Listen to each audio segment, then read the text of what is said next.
Quiero preguntarles si han escuchado la expresión buenos modales en la mesa, ¿cierto? De hecho, muchas veces le enseñamos a los niños buenos modales en la mesa. Por ejemplo, ayúdenme, ¿qué buenos modales hay en la mesa? ¿O qué cosas no deberíamos hacer en la mesa? Masticar con la boca abierta. Uy, bendición, sigue hablando Dios. Sorber o hacer sonidos. Uy, qué desagradable. Dios mío, qué feo. Que uno esté comiendo y por allá se escuche todo eso. ¿Qué más? ¿Qué más? Hablar con la boca llena. Que uno le vea hasta lo que no está masticando, Dios santo. ¿Qué más? ¿Perdón?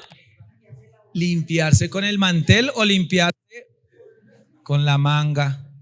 Por favor. ¿Qué más? Uy, qué bueno, muy bien. Dejar el celular aparte. Quienes comen con nosotros, alisten plática porque reservamos todos los celulares en algún lugar y el que tome el celular mientras comemos y conversamos paga multa, que generalmente es 1,000 por cabeza. Y hemos estado 15 personas almorzando, entonces las personas tienen un parpadeo acá que les tiembla porque vibra su celular, pero muy bien, muy buena esa. Una que no es tan frecuente, una regla que habla de la etiqueta, una que no es tan frecuente y que nos sirve de introducción para lo que vamos a hablar hoy, es que no deberíamos empezar hasta que el anfitrión esté sentado en la mesa. En una cena formal, por ejemplo, un matrimonio, por ejemplo, un banquete, algo un tanto más formal, entonces no está bien visto, no es de buena educación que usted empiece y el anfitrión no ha dado el primer bocado, ¿se entiende, verdad? No, de pronto no pasa así en la casa, pero es un tanto más formal porque también hay reglas de etiquetas. Si somos más formales, la primera persona en comer debería ser el anfitrión. Es más, imagínense que encontré en el sitio oficial de la empresa Royal Prestige, que hacen las ollas Royal Prestige, que de hecho son súper costosísimas, hay unas reglas de etiqueta. Y una de esas reglas de etiqueta que dice Royal Prestige es esperar a que el anfitrión coma primero. Cuando la comida ya está servida, siempre debemos esperar por el anfitrión para empezar a comer, a menos que el anfitrión se excuse o nos dé su venia, nos dé su permiso para comer. ¿Bien? ¿Por qué le hablo de esto? Porque en la serie de la mesa del rey, hoy veremos el tema primero el reino. Primero el reino. O primero el rey, si quiere ponerle una figura, un nombre, un blanco a su objetivo. Primero el reino, haciendo alusión a las buenas prácticas usadas para disfrutar de los manjares que el rey ha dispuesto para nosotros. Yo espero con muchas referencias bíblicas explicarle y sobre todo demostrarle que en el reino, porque decimos venga tu reino, primero el rey. Primero el rey. Entremos en materia, Mateo 6:33. Usted lo sabe incluso de memoria. Ayúdeme. Más buscad. ¿Cómo? Buscad, ¿cómo? Busquemos de segundas, busquemos de cuartas, busquemos primeramente el reino de Dios y su justicia, y todas las cosas les serán añadidas. ¿Cuáles cosas? Si usted se devuelve unos versículos en Mateo 6:33, está hablando de qué comeremos, qué vestiremos, con qué nos alimentaremos. Eso es lo que hay en el 32, en el 31. Pero en el 33 dice, busquen primero el reino y el resto de cosas, es decir, nuestras necesidades, nos van a ser suplidas. El resto de cosas nos van a ser suplidas. Yo le oro al Señor y he estado toda la semana pidiéndole que esto sea práctico. ¿Qué te puedes llevar a tu casa hoy? Que si tú buscas primero el reino, el resto de cosas te son añadidas. La tranquilidad, la paz, la calma, mucho de lo que Dios ministraba hace unos minutos en la alabanza viene como consecuencia de buscar primero el reino. Hablemos de un término que no se usa mucho en lo cotidiano, que tiene un sinónimo que es mucho menos frecuente, y es la supremacía o preeminencia de Dios. Supremacía. Supremacía es que está por encima de todas las cosas. Preeminencia es que es mucho más eminente que el más eminente de los soberanos de la tierra. Supremacía o preeminencia es la decisión, atención, de permitir el ejercicio de la soberanía de Dios en todas mis áreas. Supremacía y preeminencia es una decisión que yo tomo de poner a Dios por encima, ayúdeme, de todas mis áreas, de mi tiempo, de mi familia, de mi celular, de mi salud, de mi dinero. La supremacía y la preeminencia de Dios es que Él está por encima de todas las cosas. Lo que hoy haremos es una radiografía en la que expondremos a la luz de la palabra la realidad de cómo están nuestras vidas, a ver si por encima de todo está el Rey. Colosenses 1:18 dice lo siguiente, en la versión Dios habla hoy. Además, Cristo es la cabeza de la iglesia, que es su cuerpo. Él, que es el principio, fue el primero en resucitar para tener así el primer puesto en todo. Entonces, la palabra o la carta que le escribe Pablo a los de Colosas, a los colosenses, les dice: Cristo es la cabeza de la iglesia. ¿Cuántos están de acuerdo con eso? Y le dice: la iglesia es su cuerpo. Él, Cristo, es el principio, es el primero en resucitar para tener así el primer puesto en todo. Lo que vamos a ver a continuación son ejemplos y áreas donde debemos decir: primero el Rey, primero el Rey, primero el Rey. Dios por encima de mi familia. Lucas 9 del 57 en adelante le voy a leer, porque dicho sea de paso, esto no es que yo sea un resentido social porque mi familia no me quiere. No tiene nada que ver con mi opinión. De hecho, si me preguntan mi opinión, me cuesta este pasaje. Pero miremos lo que dice específicamente Lucas. Lucas reporta las palabras de Jesús. Lucas escribe lo que Jesús explica. Lucas 9:57 en la versión Dios habla hoy dice lo siguiente: mientras iban de camino, no es una parábola, es una crónica, una narración de algo que Lucas vio. Mientras iban de camino, un hombre le dijo a Jesús: Señor, deseo seguirte a donde quiera que vayas. Jesús le contestó: las zorras tienen cuevas y las aves tienen nidos, pero el Hijo del Hombre no tiene dónde recostar la cabeza. En otras palabras, yo no te aseguro nada. Mire, el mensaje, la historia es esta. Había un hombre y Lucas dijo, hubo un hombre que le dijo: te seguiré donde quiera que vayas, a Jesús. Y Jesús le dice: pues los pájaros tienen nidos y los zorros tienen madrigueras. Yo no tengo casa, no tengo carro, no tengo domicilio, yo no le aseguro nada. Es decir, si usted pretende venir a mí a seguirme y que yo le muestre el extracto bancario y que yo le haga un contrato y le anticipe un dinero para poder estar seguro, no es el reino. Este reino es dependencia total. Esa cara hice yo cuando empecé a leer esto. Esa cara hice yo.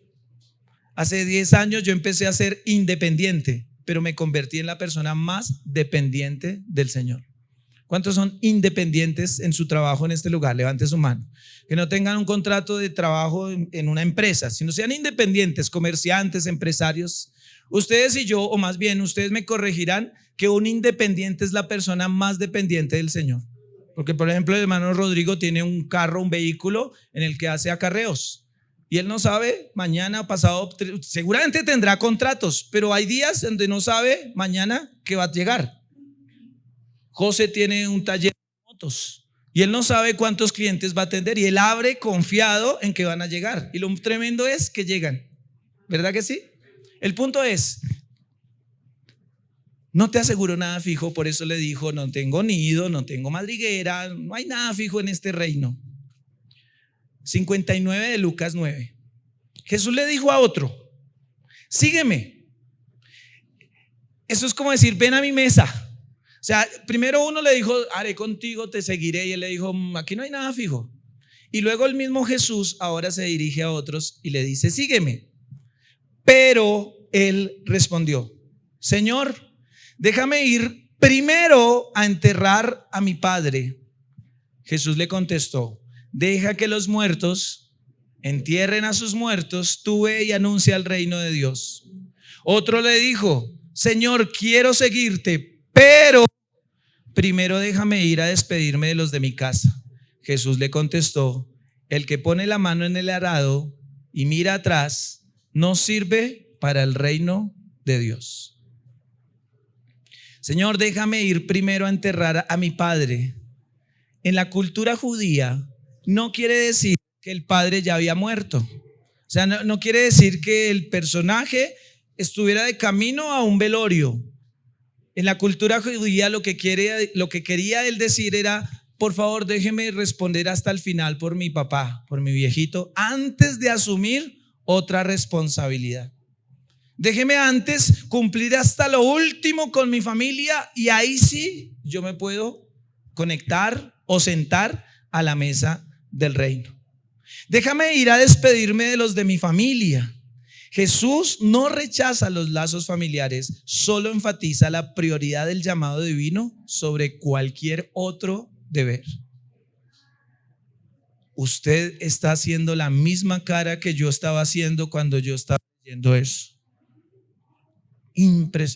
Nótese la expresión.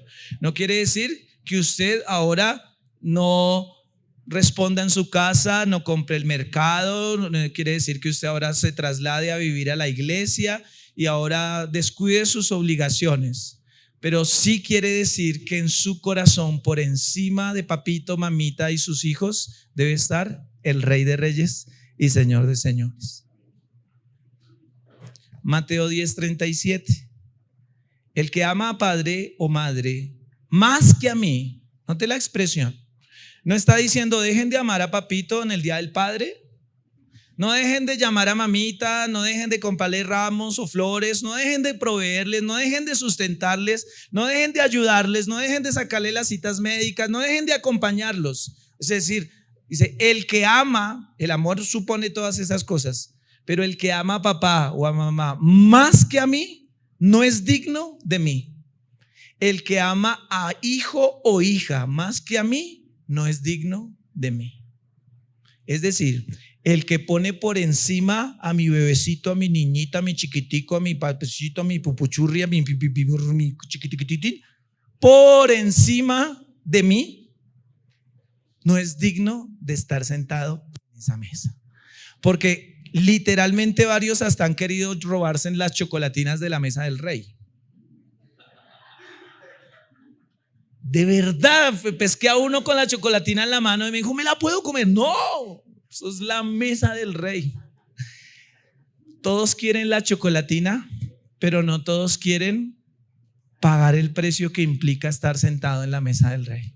Por eso, poniéndonos serios, la mesa del rey hay bendición, hay prosperidad, graneros, bueyes, todo lo que hablamos. Pero también el rey demanda que en ocasiones tú peses tu corazón y veas si el rey real de tu vida es tu esposo.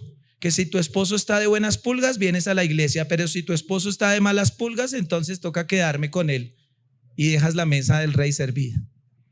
No quiere decir que lo descuides, no quiere decir que te niegues a tus responsabilidades, no quiere decir que acabes tu hogar por irte con el rey, sino que por el contrario, tienes una doble porción de seguir siendo la primera en la mesa del rey sin descuidar a tu esposo, a tus hijos.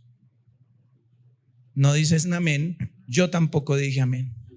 Los que se sienten en la mesa del rey deben estar preparados para renunciar a todo lo que impida su obediencia inmediata.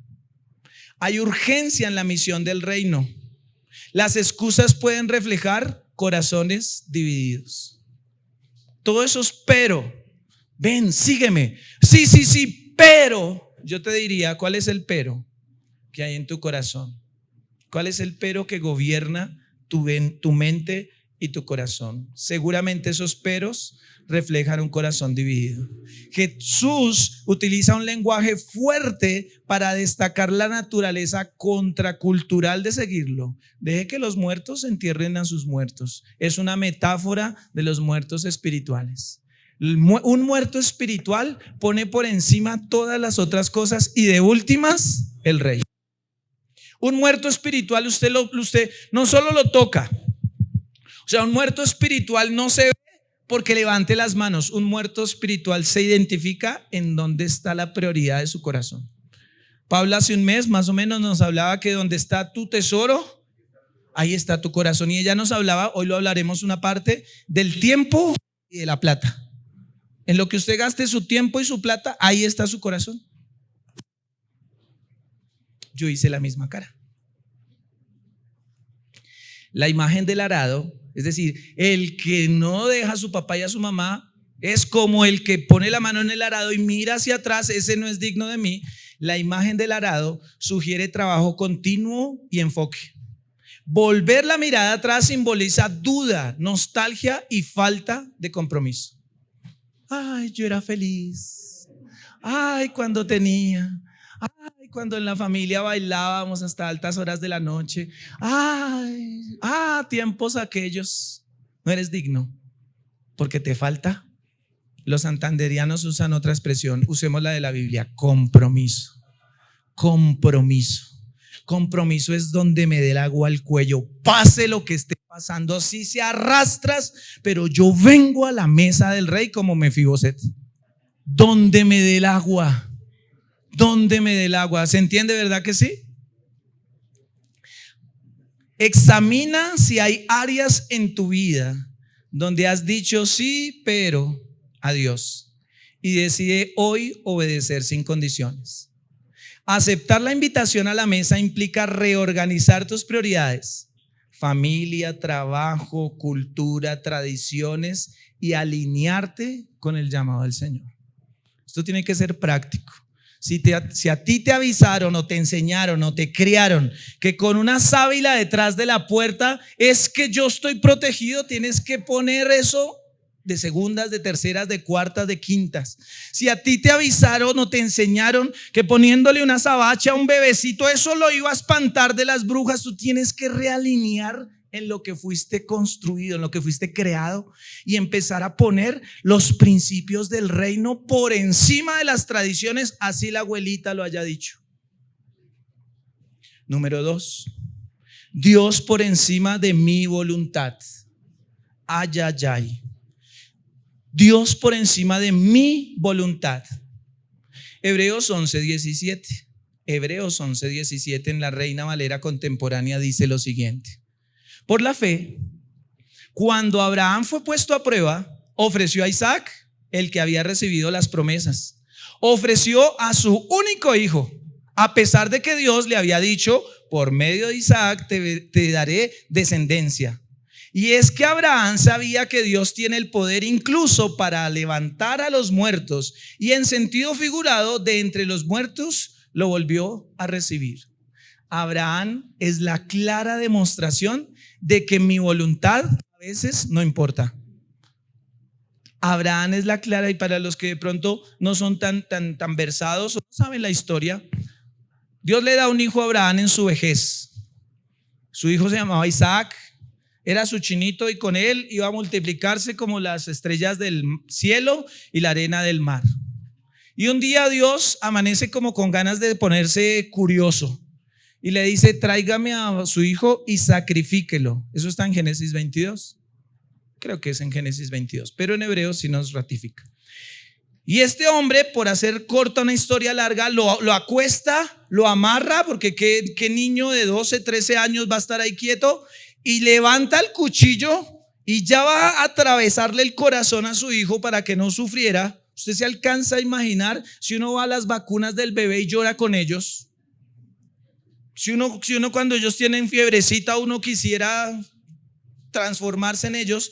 Y este papá, con la promesa en su corazón, con lágrimas en sus ojos, con su corazón a mil, dice: yo no quiero, pero no me importa porque el rey me lo pidió. Y ese hombre estaba dispuesto a atravesarle el cuchillo Cuando va a ser así, dice: espere. Ahora entiendo que tú eres mi amigo porque me obedeces en todo.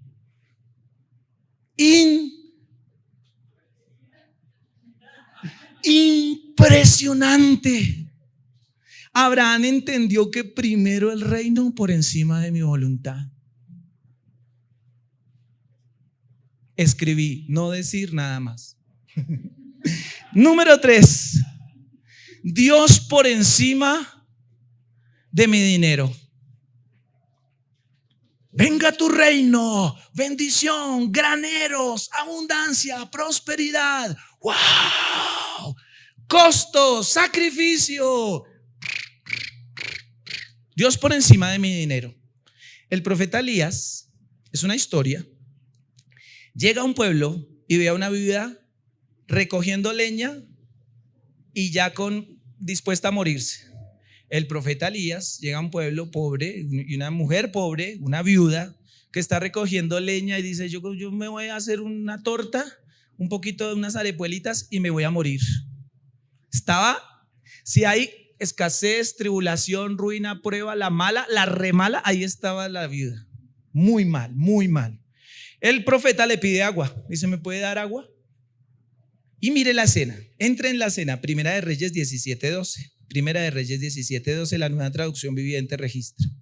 Pero ella respondió: le juro por el Señor su Dios que no tengo ni un pedazo de pan en la casa. Solo me queda un puñado de harina en el frasco y un poquito de aceite en el fondo del jarro. Mire sus tarros de cocina, mamá. Tiene un cunchito de harina de trigo y un poquitico de aceite en el tarro. Estaba juntando algo de leña para preparar una última comida. Después mi hijo y yo moriremos. Entonces Elías le dijo: ¿qué esperaría César Garzón cuando leí eso? No, pues Elías sacó un billete y le dijo: venga, vaya a McDonald's o pida por Rappi y comemos todos. Yo esperaría que el profeta hubiera sacado una moneda y se la hubiera dado. ¿Cuántos creen? ¿Cuántos cavernícolas hombres están aquí y piensan lo mismo que yo? Muy bien, gracias, Dani.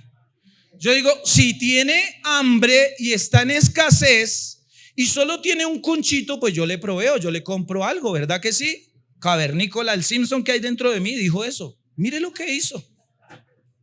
Mire lo que hizo el profeta. Entonces Elías le dijo: no tengas miedo, sigue adelante y haz exactamente lo que acabas de decir.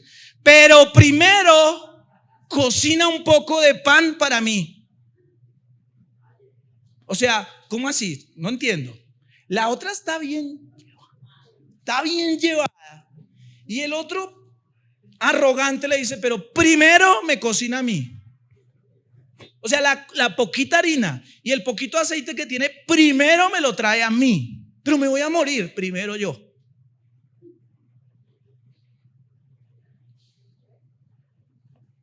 Con lo que te sobre, prepara la comida para ti y tu hijo. Pues el Señor, Dios de Israel, dice: siempre habrá harina y aceite de oliva en tus recipientes hasta que el Señor mande lluvia y vuelva a crecer los cultivos. Así que ella, ¿sabe qué hizo? No, pues ahora le salí a beber. Fuera de que yo me voy a morir, ahora me quitó lo mío y se lo tengo que dar al Señor, no, al profeta. ¿Sabe qué ella qué hizo? Ella hizo lo que Elías le dijo. Y ella y su familia y Elías comieron durante muchos días. Dígalo conmigo. Impresionante. Es que yo no encuentro otra palabra. Impresionante. Parecía injusto que le quitara el poco de comida a la viuda y a su hijo, pero lo que el profeta quería era arrancarle un principio arraigado en la mente de esta mujer.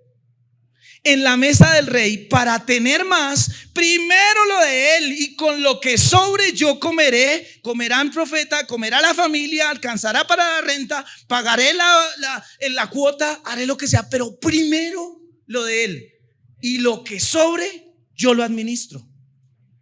Eso es lo que le arraigó en el tuste de la viuda.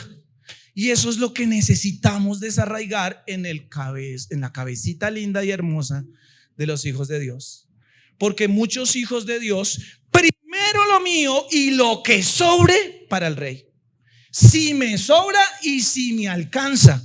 Y entonces pasamos de dar limosna en la iglesia tradicional y a veces ni siquiera limosna le damos al Rey de Reyes y Señor de Señores. El principio es, dígalo conmigo, primero el Rey. Pastor, pero entonces no almuerzo, no como, no pago el mercado. Pregúntele a la viuda. Primero el Rey. Primero el Rey. Primero que Codensa, primero que el banco, primero que los tenis, primero que el colegio, primero que el de uno. Primero es que primero es primero. Mateo 11, 5 y 6. Los ciegos ven, los cojos andan, los leprosos son limpiados. ¿Qué significa? Juan el Bautista, primo de Jesús, dice, entra en dudas. Dice, ¿será que sí es? Eso es otra predicación. Pero por favor complete la expresión. Los ciegos, ¿qué les pasa? Ven, muy bien. Los cojos andan, muy bien. Los leprosos son limpiados. Los sordos oyen. Los muertos resucitan. Y a los pobres se les da plata. Diría César. El cavernícola, porque si el cojo anda, el mudo habla, el sordo oye, al pobre le doy plata. Esa es mi lógica. ¿Aló? ¿Me estoy haciendo entender? Por la adición de términos. Es como está escrito. Pero se me abren los ojos del entendimiento cuando dice, y a los pobres les es anunciado el evangelio. Mucha de la gente que está aquí sentada no necesita plata. Necesita entender que en la mesa del rey hay provisión si lo pones a él de primeras. Entonces mi tarea, decía, Dios mío, entonces yo antes de darle plata, yo tengo que mostrarle a la gente el evangelio. Porque primero es el rey. Y esto, yo no sé si a usted le mueve el piso, a mí me movió mucho. A los pobres Jesús no les dice, deles dinero, dice, tráigalos a la mesa. No es mi dinero. Yo administro el dinero del rey, por eso debo tener claro cuánto es suyo y cuánto me sobra para administrarlo con justicia. La Biblia recomienda en la 10ª parte para obedecer. La Biblia recomienda el diezmo de todo apartaré para ti. Y digo recomienda por usar un verbo bonito, pero la Biblia demanda. Algunos dicen, a mí no me gusta la expresión pagar el diezmo. Yo no puedo pagar. ¿Cómo voy a pagar? Es impagable. Yo, por el contrario, lo asimilo como que Él me da la oportunidad y me dice, saca el 10% para obedecer y da una ofrenda, lo que tú quieras, lo que cada uno propuso en tu corazón. Y lo que sobre, adminístrelo con sabiduría. Y pruébeme, dice Malaquías, a ver si no le abriré las ventanas de los cielos para que sobre y abunde. Cosa que la viuda vio. Yo me imagino la viuda haciendo arepuelas y arepuelas y arepuelas y arepuelas. Vecino, venga a comer arepuelas. Tío, venga por las arepuelas. Como el niño que con 5 panes y 2 peces se llevó 12 canastas llenas de sobras. Pero sobras eran pedazos de pescado gigantes. Siguiente. Creo que es el último. Dios por encima del yo. Dios por encima del yo.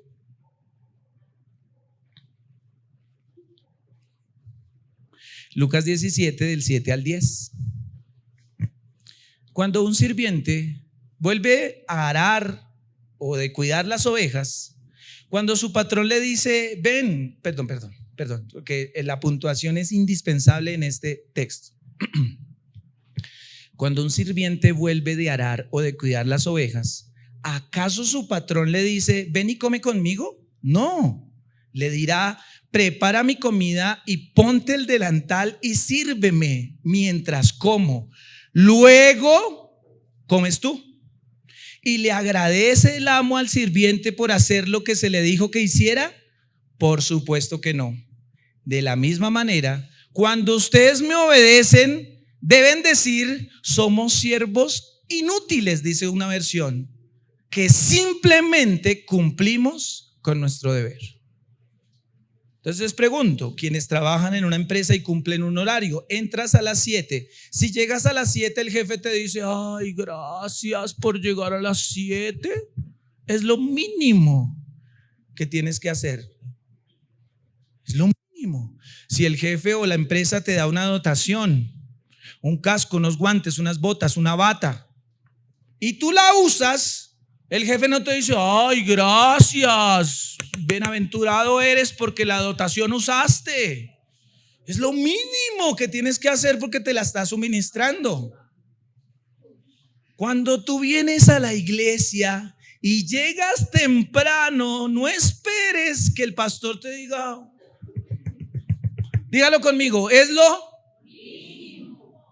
lo mínimo que tenemos que hacer. Y por lo mínimo que tenemos que hacer, el Señor dice, somos simplemente unos inútiles. Qué pena, yo a la cabeza. Pastor y preparador de predicación y consejería y ensayo y arreglos locativos y todo lo que implica ser pastor. Y me siento tan inútil en las cosas del Señor. Siento que falta tanto, ya me está faltando el tiempo para preparar, para escribir, para componer, para dimensionar. Conocí al amigo ChatGPT y ahora ese me ayuda bastante. Digo, haga tal cosa, ¿qué opina? Sáqueme un estudio respecto a tal cosa. Pero volviendo a lo central, ponte el delantal y sírveme. Luego puedes comer tú. Porque la expresión primera era, usted nunca le dice a alguien que esté en el trabajo, a alguien que esté arando la tierra, venga, coma conmigo. Ahí está diciendo, usted primero le dice, atiéndame. Y cuando yo esté comiendo, ahí sí puede usted preparar lo suyo. Lo leímos. Ponte el delantal y sírveme, luego puedes comer tú. No se agradece por cumplir un deber. El yo quiere reconocimiento. El rey quiere honra. El yo quiere que lo tengan en consideración. Pobrecito. Ay, pobrecito, es que vive tan lejos. Ay, pobrecito, es que es tan mayor. Pobrecito, es que es tan joven. Pobrecito, es que es tan novato en las cosas de Dios. Pobrecito, es que le duelen las rodillas. Pobrecito, el yo quiere consideración. El rey quiere honra. El rey quiere reconocimiento. El rey quiere gloria.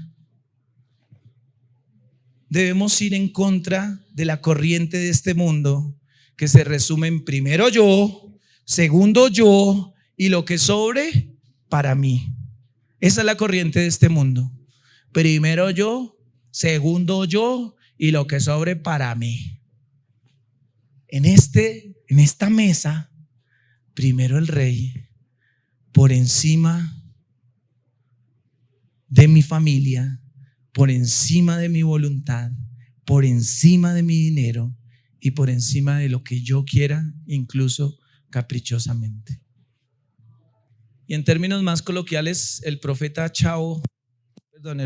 Chespirito dice, ¿y ahora quién podrá ayudarnos? Es cierto. Pero miren, mis queridos y mis queridas, que tampoco estamos pidiendo que sacrifiques a un hijo. Tampoco el Señor está en ese nivel de exigencia. Tampoco te está obligando a matar a tu hijo. Pero la pregunta sería, si empezara el rey a pedir cosas, ¿las harías? Si empezara el rey a ponerse un poco más serio contigo, a decir, tienes que dejarte la amistad, tienes que dejar tu relación, tienes que sacar tu celular, tienes que cerrar tu red social que te consume, tienes que dejar ese trabajo, tienes que dejar esa relación que no conviene, tienes que honrar a un papá y a una mamá que no lo merecen, tienes que ponerte a trabajar, tienes que servir en la iglesia, tienes que poner esos talentos al servicio de otro. ¿Qué vas a hacer? Vas a decirle, pero déjame que es que estoy un poco frío, déjame que es que no he orado mucho, déjame que es que estoy enfermo, déjame que es que no tengo plata, déjame que es que me hirieron, pero Pero primero mire la calidad de lo que esta dimensión de la palabra explica es, no eres digno. Y no porque la mesa ahora la recogieron, sino porque demanda compromiso. Y por estos tiempos, el cristiano, sí el de Lighthouse, pero también los de afuera, quieren servir al Rey como quieren, a la hora que quieren y con la plata que les sobra.